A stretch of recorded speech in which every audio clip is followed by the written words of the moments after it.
दोस्तों स्वागत है आपका V24 तास में। जैसा कि आप सब जानते हैं कि 2020 साल काफ़ी कठिनाइयों भरा रहा है। कोविड-19 के आने से खतरा और भी बढ़ गया है। वही बात करें बच्चों के स्वास्थ्य की, बच्चों के स्वास्थ्य के साथ साथ पढ़ाई पर भी काफ़ी असर हुआ है। इन्हीं विषय की जानकारी लेंगे नागपुर के सुप्रसिद्ध बाल रोग तज्ञ और कॉमरेड संस्था के एग्जीक्यूटिव डायरेक्टर डॉक्टर बोधनकर के से। सर मुझे बताइए कि कॉमरेड संस्था के आप एग्जीक्यूटिव डायरेक्टर हैं, ये संस्था क्या कार्य करती है? मैडम धन्यवाद दीपाली मैडम, और आपका टीवी का धन्यवाद देता हूँ कि आपने बहुत अच्छा विषय लिया। कॉमर्ड ये संस्था जो है वो Commonwealth association for health and disability यानी दिव्यांग, वो उसका हेडक्वार्टर यूके में लंदन में, और हमारी पैट्रन जो है वो हर मैजेस्टी द क्वीन एलिजाबेथ है, और मैं उसका एग्जीक्यूटिव डायरेक्टर हूँ। मैं 6 साल इंटरनेशनल प्रेसिडेंट था। अभी फ़िलहाल इंटरनेशनल प्रेसिडेंट नागपुर के जो बाल रोग तज्ञ हैं डॉक्टर यशवंत पाटिल साहब वो है, और उनके ऊपर मैं एग्जीक्यूटिव डायरेक्टर, मेरे ऊपर मैडम क्वीन एलिजाबेथ है। हमारा उद्देश्य ये रहता, हमारी संस्था 54 देशों में कार्यरत है। जहाँ जहाँ अंग्रेजों ने राज किया, कॉमनवेल्थ यानी जहाँ जहाँ अंग्रेजों ने राज किया, ऐसे 54 देश है वर्ल्ड के, जिसमें कनाडा भी आता है, अमेरिका भी आता है, ऑस्ट्रेलिया भी आता है, न्यूजीलैंड भी आता है, साउथ ईस्ट एशियन कंट्री आती है, अफ्रीकन कंट्री आती है। तो ऐसे 54 देश में हमारी संस्था कार्य करती है। हमारा मेन उद्देश्य जो है वो है कि दिव्यांग का सेंसिटाइजेशन करना, उनके ऊपर CME लेना, लेक्चर लेना, उनके लिए उनके राइट्स ऑफ PWD यानी patient with person with disability जो एक्ट है, PWD एक्ट बराबर लागू हो रहा है कि नहीं, उसमें क्या त्रुटियाँ कौन सी है, डिफिशेंसीज क्या है, वो एक्ट के ऊपर गहन संरक्षण एक संवाद करना, और उसके ऊपर अपने गवर्नमेंट को, कॉमनवेल्थ फाउंडेशन को उनको सलाह देना। ये हमारा मेनली हमारा जो ये फोकस है वो दिव्यांग यानी डिसेबिलिटी, स्पेशली चैलेंज चिल्ड्रन बोलेंगे, स्पेशली चैलेंज पीपल बोलेंगे। ये हमारा मिशन। हमारा मिशन का एक शब्द में बोलता हूँ, हमारा मिशन है डिसेबिलिटी टू एबिलिटी, यानी जो दिव्यांग है उनको एबल कैसा करना, उनको किस दृष्टि से समाज में देखना चाहिए। क्योंकि समाज में देखने की जो प्रथा है वो बराबर नहीं है कि अरे दिव्यांग का ये इसको चलने नहीं आता, ये लूड़ा पंगड़ा, ये अंधा है, उसको देखना। तो ये उनका एटीट्यूड जो है वो भी बदलना है, और उनके लिए सुविधा भी उपलब्ध करना, ये हमारा मुख्य उद्देश्य है। बिल्कुल सर, जैसे कि आप जानते हैं कि लॉकडाउन 30 जून तक बढ़ाया गया है। साथ साथ ही बच्चों के स्कूल और कॉलेजेस की भी जो तारीख है वो बढ़ा दी गई है, जैसे कि जुलाई में खुलने वाली है या फिर अगस्त में खुलने वाली है। तो अगर ये खुल जाती है तो क्या ये बच्चों के स्वास्थ्य के लिए ठीक होगा? नहीं, बराबर बोला दीपाली मैंने आपने कि आज और कल में इसके ऊपर बहुत चर्चा हुई। बहुत से पेपर में आपने मराठी, हिंदी, इंग्लिश में देखा होगा, मैंने इसके ऊपर आर्टिकल लिखा गहन, उसके ऊपर बहुत कमेंट है, अच्छे कमेंट है पेरेंट के। और ये तो उनकी ज़रूरत थी कि भाई डॉक्टर आप कुछ करिए, हमको स्कूल खोल रहे हैं। तो इवन हमारी भांजी जो है औरंगाबाद में डॉक्टर, वो भी बोली मामा तो कुछ नहीं करता, तो बोला ठीक है अपन आर्टिकल लिखेंगे, थोड़ा विचार। तो उसके ऊपर बहुत अच्छा हुआ, मैंने वो आर्टिकल की कॉपी भी ऑनरेबल चीफ मिनिस्टर, सेक्रेटरी सबको भेजा है। तो मैं बोलूँगा कि स्कूल तो कोई भी हालत में 15 अगस्त तक तो खुलना नहीं चाहिए। इतना ही नहीं, मैं बोलूँगा पहली से चौथी के जो बच्चे हैं उनको तो दिवाली तक भेजना नहीं, पेरेंट ने भी भेजना नहीं, और स्कूल में भी कंपल्सरी नहीं करना। क्योंकि क्या 10 साल के बच्चे जो है उनको 10-12 साल चौथी तक उनको मालूम नहीं रहता डिस्टेंसिंग कैसा रखना, हाथ कैसे धोना, कप एटिकेट कैसा करना। कितना भी सिखाएंगे तो भी वो अल्लड़ रहते, उनको इतनी समझ नहीं रहती। They don't do it intentionally but they do it otherwise. तो ये एक पार्ट है। दूसरा ने इन बच्चों को जो स्कूल में रखते हैं, वो स्कूल में एक क्लास में 40 या 30 लेक्चर रहते हैं। आप बोलेंगे डिस्टेंसिंग रखो, 3 फुट डिस्टेंस ऐसा अपन रख रहे हैं, तो क्लास में कितने बच्चे रहेंगे? 10 बच्चे, और 20 बच्चे कहाँ जाएंगे? तो you cannot maintain distancing, you cannot maintain cup etiquette, you cannot mask भी वो फेंक देंगे खेलते खेलते। और जो पेरेंट उनको लेने आएंगे स्कूल छोड़ने का, और वो भी 100-200 रहेंगे, 100 स्कूटर रहेंगी, कार रहेंगी, उनका भी डिस्टेंसिंग रहेगा। अच्छा, ये बच्चे जो गरीब है वो बेचारे पैदल जाएंगे, या जो बच्चे साइकिल पे जाएंगे डबल सीट, या जिनको सादा रिक्शा में 6-8 बच्चे लेके जाते रिक्शा वाला, 2 बच्चों को लेके नहीं जाएंगा, उसको पैसा नहीं मिलेगा। ऑटो रिक्शा में मैंने कायदा लाया था कि 6 या 4 बच्चे के ऊपर नहीं रहना, ऑटो रिक्शा वाला भी 8 बच्चे लेके जाता है। बस में भी डिस्टेंस। तो मैडम मैं बोलूँगा कि पेरेंट के बच्चों के हित में, और पेरेंट के हित में, और स्कूल के हित में, और देश के हित में ये बच्चों को अगस्त 15 तक एवं दिवाली तक भेजना नहीं चाहिए स्कूल में कोई भी हालत में। ये नंबर 1 हो गया। बाद में बोलूँगा 5वीं से 8वीं के बच्चे का लेंगे अपन। 5वीं से 8वीं बच्चे का उनको भी जहाँ तक है दिवाली तक नहीं बुलाया तो अच्छा रहेगा। उनका जो एजुकेशन है, मैं कल ही लिखा था आर्टिकल कि उनका एजुकेशन मोबाइल की जगह दूरदर्शन है। गवर्नमेंट के पास 2 वाहिनी है, एक दूरदर्शन दिल्ली है, एक सह्याद्री है और बाकी वाहिनी है। तो ये वाहिनी के ऊपर उनको 5वीं 6वीं 7वीं 8वीं 4 क्लास का कम से कम सवेरे 2 घंटा और शाम को 7 से 2 घंटा ऐसा डिवाइड करके डेली क्लासेस पढ़ाना चाहिए। उससे क्या होगा, मतलब आप ये चाहते कि ये बताना चाहते हैं कि जैसे दूरदर्शन पे या फिर किसी चैनल पे बच्चों की क्लासेस हो, ना कि पहली से लेकर 8वीं तक, बल्कि 10वीं तक भी नहीं लेनी चाहिए ऐसा आप बोल रहे हो। 10वीं के ऊपर जो बच्चे हैं उनकी क्लासेस लेनी चाहिए, हालांकि टीवी पे लेनी चाहिए ऐसा आप बोल रहे हो। क्योंकि क्या हमारा कहना क्या रहता बाल लोग तन्या ने, we don't allow children to use mobile और लैपटॉप। क्यों नहीं, उनके दिमाग के ऊपर असर होता है, मेंटल फिजिकल सोशल सभी डेवलपमेंट होता है। वो बच्चे चिड़चिड़े होते हैं, वायलेंट हो जाते हैं। तो हमारे मुताबिक 3 साल तक तो किसी बच्चे ने यूज़ नहीं करना चाहिए मोबाइल टीवी। 3-5 साल के ऊपर है तो आधा घंटे के ऊपर हम अलाउ नहीं करते। आप बोले 3 घंटा। आज ही मेरे पास एक हमारे MRI थी रिप्रेजेंटेटिव, बोली सर देखो, बोले मेरा बच्चा 10 साल का है, उसको 9 बजे 11 बजे 1 बजे 3 क्लास है। मैं बोले ड्यूटी पर हूँ, मैं कैसे बोलते, बोले आप रहो। अब बच्चे के हाथ में 10 साल के मोबाइल देंगे, वो मिसयूज़ करेंगे, आँख के ऊपर असर होगा, मेंटल असर होगा। तो मैं बोला मोबाइल का यूज़ बिल्कुल करना नहीं चाहिए। दूरदर्शन है गवर्नमेंट के पास, उसका यूज़ करके दूरदर्शन में क्या होगा कि आप है, माता है, पिता है या ग्रैंडफादर है, क्या वो देख सकते हैं बच्चा क्या देख रहा है, क्या पढ़ रहा है, क्या सीख रहा है। तो मैं बोलता मोबाइल का यूज़ बिल्कुल टालना चाहिए 8वीं तक, ओनली टीवी पे पर। 8वीं के बाद 9वीं 10वीं में then you can use mobile, वो भी कम से कम 3 घंटा 4 घंटा। लेकिन तब 8वीं क्लास तक किसी ने मोबाइल करना यूज़ करना बिल्कुल मैं बोलूँगा उसको बैन करना चाहिए। यूज़ ऑफ मोबाइल बाद 10 ईयर्स और 15 year only they can use when they are in 9 to 10 class, ऐसा मेरा ख्याल है। सर जैसे कि अभी मानसून शुरू होने वाला है और मानसून में अब जानती है कि बीमारियां भी बहुत फैलती है और बच्चों को सबसे ज़्यादा बीमारी का मतलब अटैक होता है, कोई भी संक्रमण अटैक करता है। तो ऐसे में कोविड-19 का डर भी फैला हुआ है। तो पेरेंट्स की जिम्मेदारियां बहुत बढ़ गई है। तो ऐसे में पेरेंट्स को क्या खबरदारियां लेनी चाहिए? बहुत अच्छा क्वेश्चन पूछा था पहले आपने कि अभी जो बच्चे आ रहे हैं, हम OPD में बैठते 4-6 घंटा बैठ रहे हैं अभी 1-2 महीने से। तो जो भी बच्चे आते हैं, देखो बारिश में कौन सी बीमारियाँ बढ़ती हैं। एक तो बारिश के कारण भीगने से, और बारिश के कारण मच्छर होने से, और बारिश में पानी दूषित होने से। 3 चीज़ें। बारिश भीगने से जो होता है वो जिनको सर्दी खांसी, जो बच्चों यूज टू नहीं है, जैसे झोपड़पट्टी वाले बच्चे जो गरीब है वो तो भीग के उनको निमोनिया नहीं होता। जो बच्चे नहीं यूज होते उनको निमोनिया, सर्दी खांसी, बुखार आता है। तो ये एक है। दूसरा, ये बारिश का पानी कहीं ना कहीं ये जमा होता है नाले में या आपका घर में। मैं बोलूँगा पेरेंट को कूलर आपके घर में, कूलर में पानी होगा उसको फिर से पहले से फेंक दो, क्योंकि मच्छर जो कूलर के रहते हैं, कूलर के मच्छरों से मलेरिया डेंगू फीवर होता है। तो और बाकी मच्छर से मलेरिया होता है और बाकी मच्छर से चिकनगुनिया। देखो 3 बीमारियाँ जो बहुत ख़तरनाक है। डेंगू खतरनाक है, मलेरिया भी मगज में जाए तो बीमारी, और चिकनगुनिया में हैंडीकैप हो जाता है, आप 6-6 महीने तक चल नहीं सकते। तो तीनों बीमारियाँ मच्छर के कारण होते हैं। मच्छर क्यों होते हैं? बारिश के कारण। तो इसकी सावधानता बरतना चाहिए। बाद में दूषित पानी, जो सांड पानी बोलते हैं, दूषित पानी रहते हैं। आजकल आपको ताजुब लगेगा कि हमारे पास गए 3 महीने में जो बच्चे लोग आते थे, विषम ज्वर यानी टाइफाइड, जॉन्डिस यानी क्या बोलते हैं पीलिया, और डायरिया बोले तो अतिसार, और डिसेंट्री बोले तो हागवन। ये पेशेंट 90% कम हो गए। क्यों कम हो गए बताओ? पेरेंट लोग बाहर जाते नहीं, बाहर का खाना नहीं खा रहे, ठेले पे नहीं खा रहे, सब बंद हो गया। अच्छा हो गया। मैं बोलूँगा एक चीज़ अच्छी होगी कि बच्चों को घर में खाना मिल रहा है, घर का पानी मिल रहा है। यदि आप पानी पूरी भेलपूरी बाहर का खाएंगे ठेले पे तो क्या होता है, उससे वो हाथ वो आदमी के अच्छे नहीं रहते, बेचारा गरीब रहता, नाखून अच्छे नहीं रहते, पानी वो झोपड़पट्टी का लाता है। ये तीनों से क्या होता है, वो मिक्सचर करके पानी पूरी देता है, वो आप खाते हो, उससे क्या होगा? टाइफाइड, मैं फिर से बोलूँगा, टाइफाइड, विषम ज्वर, जॉन्डिस होगा, डायरिया, डिसेंट्री, चारों बीमारी होती है। फिर हमारे पास है पानी पूरी 20 रुपये के खाते हमको 1000 रुपये देते हैं।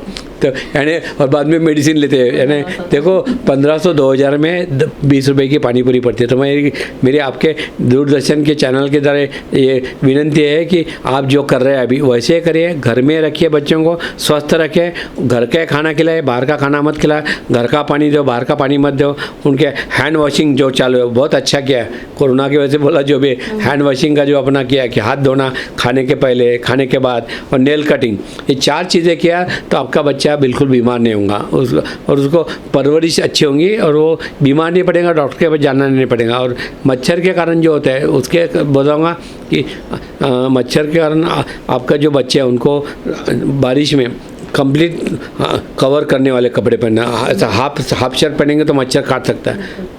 फुल पैंट फुल शर्ट जो भी है घर में आपके, पैजामा रहता या टी शर्ट ये रहता, नेहरू शर्ट रहता, जो भी है वो पहनना चाहिए। यानी फिर बाद में और घर में जो अपन बोलते हैं कि वो ये धूप रहता, धूप भगवान के सामने, वो धूप थोड़ा बच्चों को बाजू रख के, जब खांसी नहीं होना है तब धूप शाम को जलाए तो फिर मच्छर चले जाएंगे। ये थोड़ा घरगुती उपाय रहा, बाकी तो पेस्ट वगैरह आती है वो लगाने का तो बच्चों को हम अवॉइड करते हैं, we don't want to use that.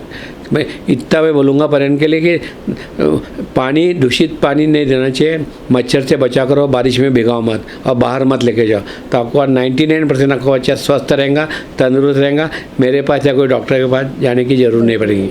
Sir मुझे ये बताइए कि जैसे स्कूल शुरू होते हैं, अगर प्रशासन बोलता है कि स्कूल शुरू करने हैं, अगर स्कूल शुरू होते हैं तो स्कूल प्रशासन और या फिर कॉलेज प्रशासन बच्चों के स्वास्थ्य संबंधी इतनी बड़ी जिम्मेदारी निभा पाएंगे क्या?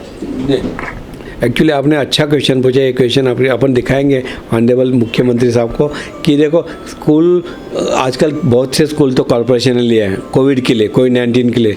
वो स्कूल में उनको फ्यूमिगेट करना पड़ेगा, क्लीन करना पड़ेगा, नंबर 1। दूसरा, स्कूल में डिस्टेंसिंग रखना पॉसिबल नहीं है। अभी 3 फुट नहीं, अभी तो 6 फुट बोलते हैं WHO। 3 फुट का ज़माना गया, अभी वो बोल रहे कि आप 6 फुट डिस्टेंस रखना चाहिए, तभी आप कोरोना से ये कर सकते। क्योंकि जो भी टीका की कोरोना के थे, सर्दी से खांसी से 6 फुट तक जा सकता है। मैं जोर से खांसी गया तो 6 फुट से जा सकता, तो 3 से 6 फुट डिस्टेंस रखना पॉसिबल नहीं। बाद में बच्चों में mask compulsory through out the day रखना, ये नहीं रहेगा। हैंड वॉशिंग कितने बार करेंगे, खाने के पहले, खाने के बाद हैंड वॉशिंग करना। बाद में नाक को हाथ मत लगाओ, आँख को हाथ मत लगाओ, मुँह को हाथ मत लगाओ, ये बच्चों को बताने से कुछ फ़ायदा नहीं होगा उनको। और चौथी, उनको लेने आने जाने के लिए ट्रांसपोर्ट जो है उसमें डिस्टेंसिंग रखना नामुमकिन है। वेदर पैदल रहे, साइकिल पे रहे, साइकिल रिक्शा पे रहे, ऑटो रिक्शा में रहे, बस में रहे, इट इज़ नॉट पॉसिबल। तो तो आप उनको कोरोना से बचाना है कि कोरोना से उनको हानि करना है, ये सवाल मैं पूछूँगा गवर्नमेंट को। कोरोना से बचाना है, पब्लिक का सेफ्टी रखना है, बच्चों का हेल्थ रखना है, तो दिवाली तक कोई भी स्कूल खोलना नहीं चाहिए, ऐसा मैं आह्वान करूँगा यहाँ। सर पेरेंट्स के मन में डर है कि अगर बच्चों को अगर स्कूल में भेजेंगे तो उनको कोरोना संक्रमण हो जाएगा, तो पेरेंट्स के लिए आप क्या एडवाइस देना चाहेंगे? मैं पेरेंट को इतना ही विनंती करता हूँ ये चैनल की जा रहे से कि भाई आप बच्चों के यदि आज ए parent you must be interested in saving your child. इसका हेल्थ इंपॉर्टेंट है आपके लिए, उसका स्टडी इंपॉर्टेंट नहीं रहना चाहिए।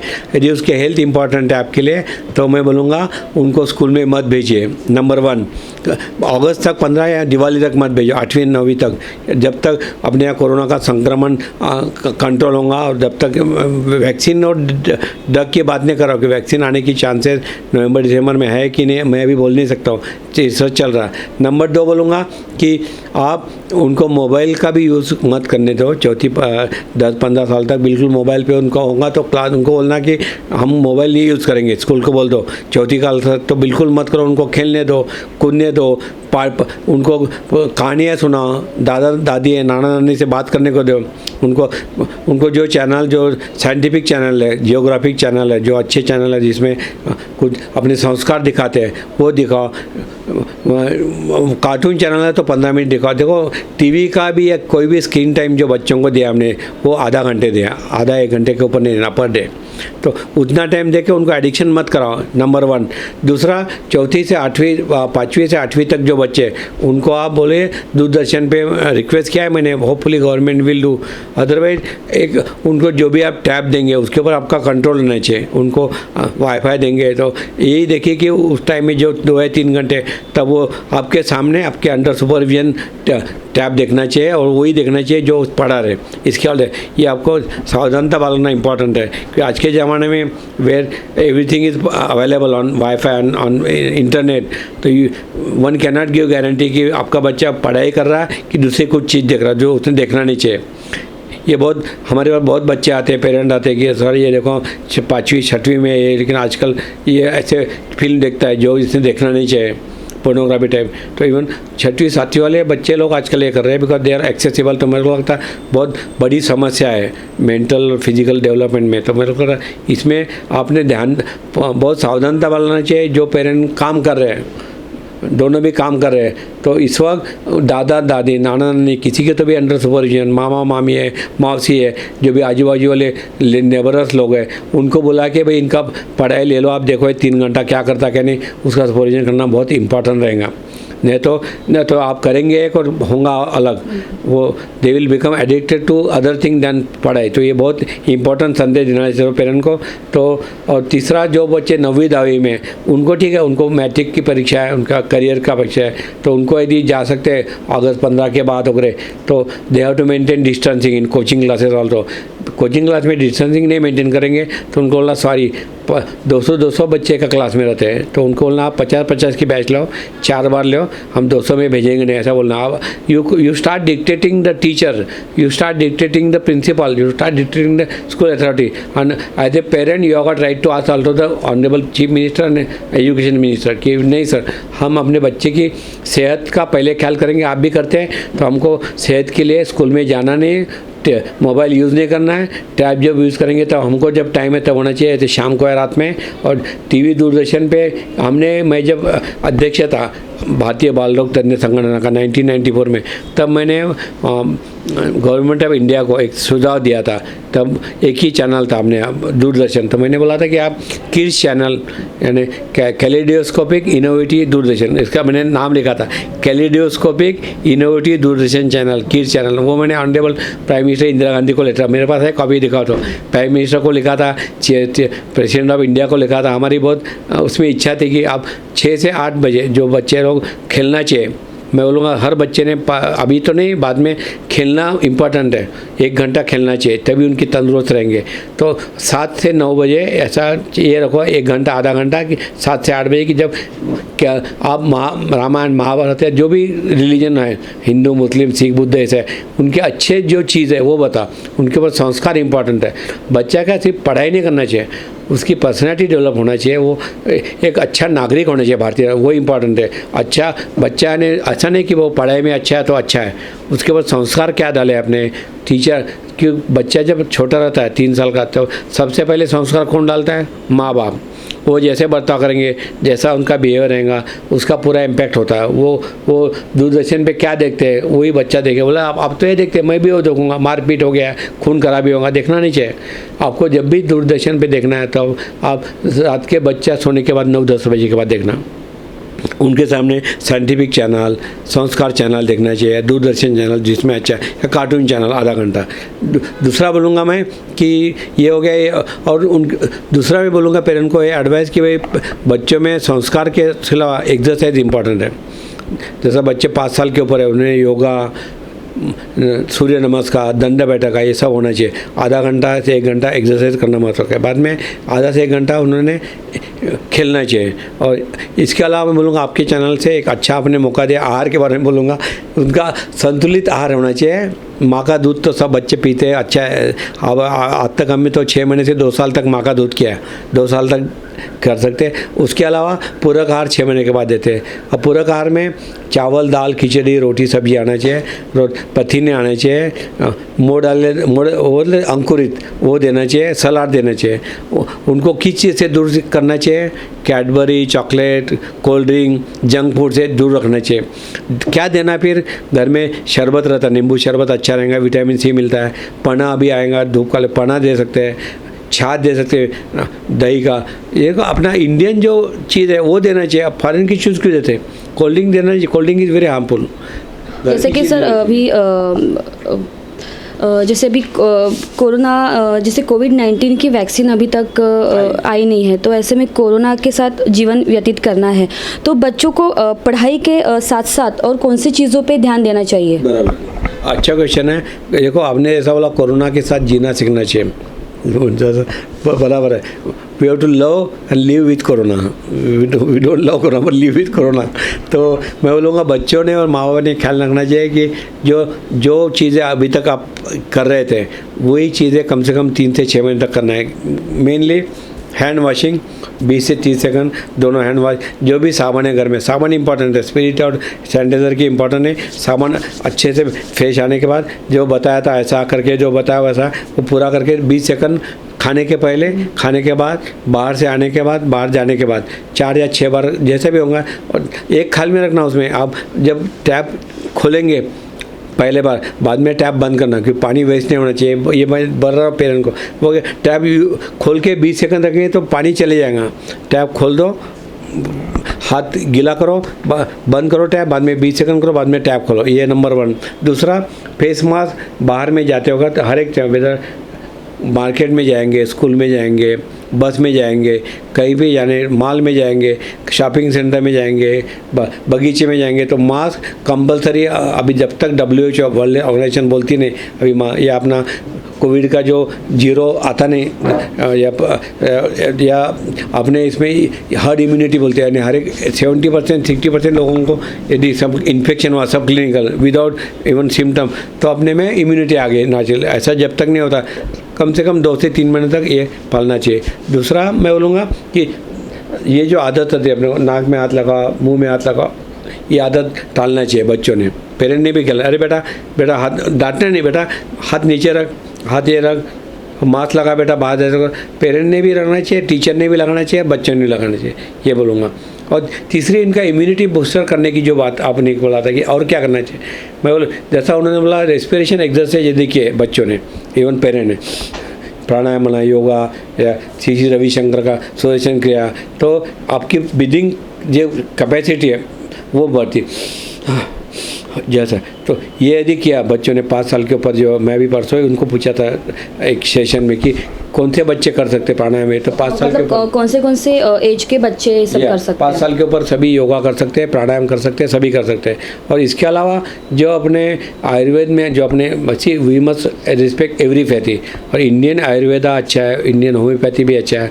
उन्होंने अभी होम्योपैथी के आर्सेनिक की 30 के टैबलेट दिया है as immunity booster, preventive aspect. ऐसा मत समझे कि वो लिया ये लिया तो हमको कोरोना नहीं होगा, ऐसा नहीं है। इम्यूनिटी बूस्टर करके ये ले सकते, काढ़ा ले सकते, आयुर्वेद में वाला। और हमारे एलोपैथी में जो आपने बोला, हम बोलते हैं कि विटामिन डी इम्पॉर्टेंट है। ऐसा देखा गया अमेरिका में, इटाली में जो पेशेंट गुजर गए उनमें विटामिन डी लेवल बहुत कम था और विटामिन सी लेवल। तो विटामिन सी के लिए विटामिन सी की गोली आती है या नींबू शरबत पी सकते हैं। विटामिन डी के लिए सनलाइट जो है, वो सनलाइट सवेरे 10 बजे से 3 बजे तक जो मिलता उसी में विटामिन डी मिलेगा। वो भी आपका फिर कम से कम कपड़े में हाफ चड्डी निकाल के, थोड़ा बनियान डाल के, जितना पार्ट एक्सपोज करेंगे 20 मिनट, सोमवार से शनि से इतवार, तो 5 दिन कम से कम 20 मिनट, तब आपको विटामिन डी मिलेगा नेचुरल। नहीं मिलता है तो विटामिन डी की टैबलेट आती है, कैप्सूल आती है, 1 से वीक ले सकते हैं, ये इंपॉर्टेंट है। तो विटामिन सी, विटामिन डी और विटामिन ए 1 से वीक, ये 3 चीज़ें आपको बॉडी में होना। मतलब इसके अलावा बाकी उन्होंने बोला कि जिंजर खा, आला, लहसुन खा, गाली, ठीक है, हम एविडेंस बेस्ड नहीं है लेकिन उससे मना नहीं कर सकता, ठीक है। तो होगा तो फ़र्क होगा इफेक्ट होगा, लेकिन उससे डेंजर नहीं। जिंजर इज़ गुड एंटीबायोटिक, लहसुन गार्लिक इज़ गुड। बाद में काढ़ा तो अच्छा रहता है, वो तो रोज़ थोड़ा थोड़ा ले सकते हैं, घर में पता है वैसा। अपने आयुष मंत्रालय जो है गवर्नमेंट ऑफ इंडिया का, पहली बार किया है 5 साल में, उसमें यूनानी, होम्योपैथ, आयुर्वेदिक सब इन्वॉल्व है। और गवर्नमेंट ऑफ इंडिया ने आयुष के द्वारा ये दिया है कि आप काढ़ा ले सकते हैं और टैबलेट लिखा है आयुर्वेद की और होम्योपैथ की, जो 3-3 4 गोली 3 दिन देना, बाद में 15 दिन या महीने के बाद फिर से रिपीट करना। ये आयुष गवर्नमेंट ऑफ इंडिया का ये आया है नोटिफिकेशन, तो we will want to continue that. तो ये हो गया इम्यूनिटी बूस्टर। इसके अलावा बोलूँगा, अच्छा बोला आपने कि अभी बारिश आ रही, तो मैं दरख्वास्त करूँगा यहाँ पर एक वैक्सीन आता है जो आपके यहाँ, देखो आपको मालूम है स्वाइन फ्लू आया था, पुणे में बहुत भयंकर है, बहुत से लोग मरे भी उसमें। ये तो स्वाइन फ्लू या इन्फ्लुएंजा उसके लिए वैक्सीन आई है अपने इंडिया में। अभी मैं भी डॉक्टर, मैंने भी इन्फ्लुएंजा वैक्सीन ले लिया 2 महीने पहले। वो वैक्सीन अवेलेबल है, इन्फ्लुएंजा वैक्सीन बोलते हैं उसको, फ्लू वैक्सीन। वो अभी बारिश के पहले हर साल हर बच्चे ने, और या इवन जो माँ बाप 50 साल 60 साल के ऊपर, हर एक ने एक वैक्सीन का डोज कम से कम लेना चाहिए बारिश के पहले, क्योंकि उसकी इम्यूनिटी आने के लिए 1 महीना लगता है। यदि आप अभी लेंगे तो उसकी इम्यूनिटी आने के लिए 1 महीना लगेगा, 3 हफ्ते से 1 महीना। तो आप में प्रतिकार शक्ति 1 महीने के बाद आएंगी। मैं बोलूँगा उसकी कॉस्ट 1000 से 1200-1500 रुपये तक है, एक ही वैक्सीन का डोज है। यदि 3 साल के अंदर है, यदि पहली बार देते होंगे 8 साल के अंदर, तो फिर 2 डोज देना पड़ता है। 1 डोज ये महीने में, 1 डोज अगले 8 साल के अंदर। 8 साल के ऊपर जो भी बच्चे हैं उनको 1 dose, simple 1 dose every year. पहले टाइम आप लेंगे 8 साल के अंदर होंगे तो डोज देना पड़ता है, समझ में। जैसा आज आपने आपके भाई को लाया 8 साल का 7 साल का, मैं बोलूँगा दीपावली इसको ये महीने में देना है, अगले महीने में देना, फिर अगले साल से एक ही देना है। 8 साल के ऊपर लाया आपने डॉक्टर साहब, मेरा बच्चा या मेरा भाई 10 साल का, एक ही इंजेक्शन देंगे। उसका कॉस्ट MRP कॉस्ट ही 1350 से 1500 रुपये तक है। तो ये इंजेक्शन हर एक ने लेना चाहिए, हर एक बुजुर्ग लोगों ने तो लेना ही चाहिए, और बच्चों ने लेना चाहिए। उनका स्वाइन फ्लू से या फ्लू वैक्सीन से, इन्फ्लुएंजा से प्रोटेक्शन होगा, कोरोना से नहीं होगा। Let me be clear here, corona के वैक्सीन का अपना वैक्सीन इंस्टीट्यूट जो है अपना पुणे का, जो सीरम इंस्टीट्यूट ऑफ इंडिया, तो पुणे उन्होंने 600 करोड़ रुपए इन्वेस्ट किया है, एक प्लान डाला है और 600 करोड़ और डाला है। और ऑक्सफोर्ड जो रिसर्च ये UK की, उनके साथ उनका ये हुआ टाइप हुआ, तो उनका ऐसा स्टेटमेंट है कि भाई सितंबर अक्टूबर तक हम वैक्सीन ला सकते हैं, और उसकी कॉस्ट 1100 रुपये रहेंगी। कितना? 1100 रुपीज़ ओनली इन इंडिया। वही वैक्सीन आप लंदन में लेंगे तो उसकी कॉस्ट 10 गुना ज़्यादा रहेंगी, 20,000 रुपये ज़्यादा रहेंगे।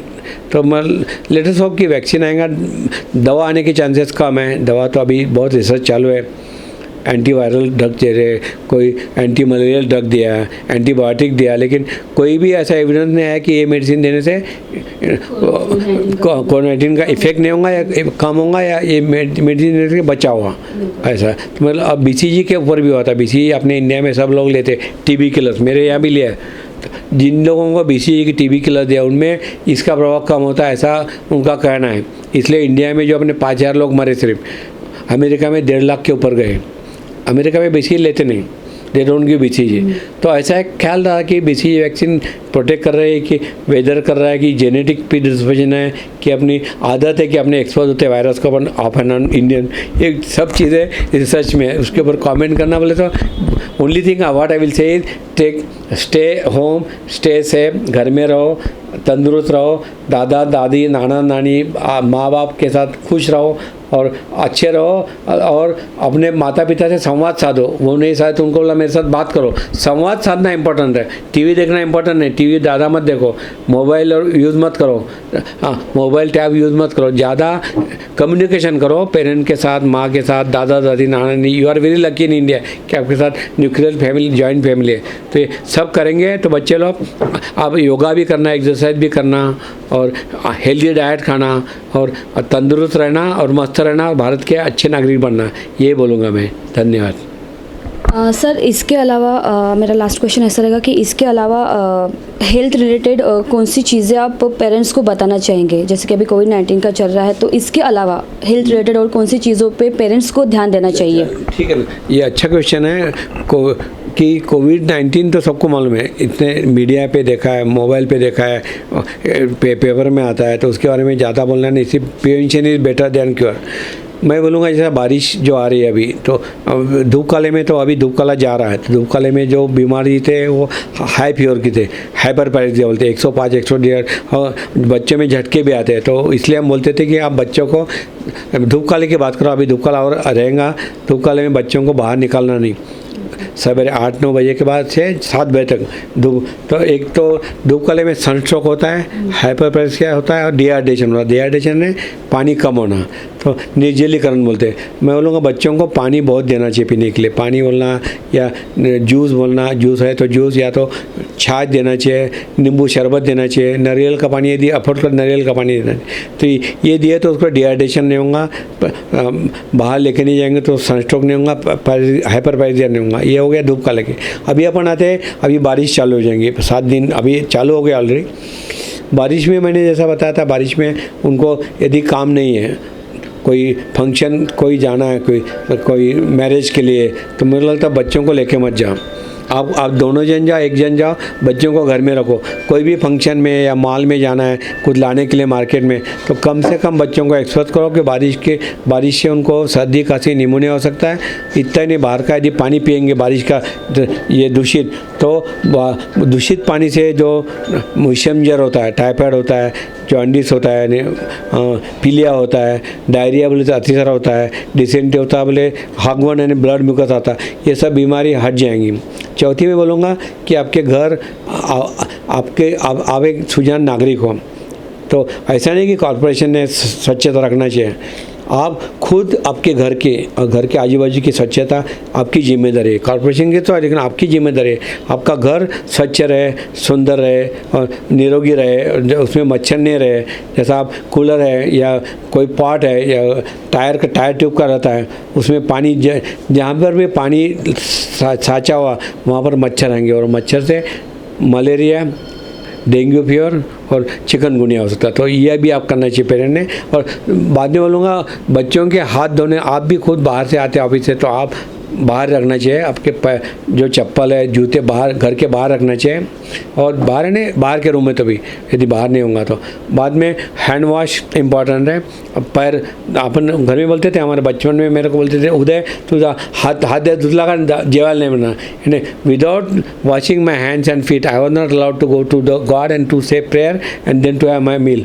तो ये चीज़ें मुझे लगता है कि जो अपने कोरोना ने सिखाए अपने को सबको, तो वो फॉलो करना चाहिए। डिस्टेंसिंग मेंटेन करना चाहिए और हैंड वॉशिंग एंड मास्क, इतना बोलूँगा भाई। ये क्योंकि बारिश में ये बीमारी ज़्यादा है और उनको वैक्सीन यदि नहीं दिया, मैं एक अपील करूँगा। अच्छा हो गया आपने बताया।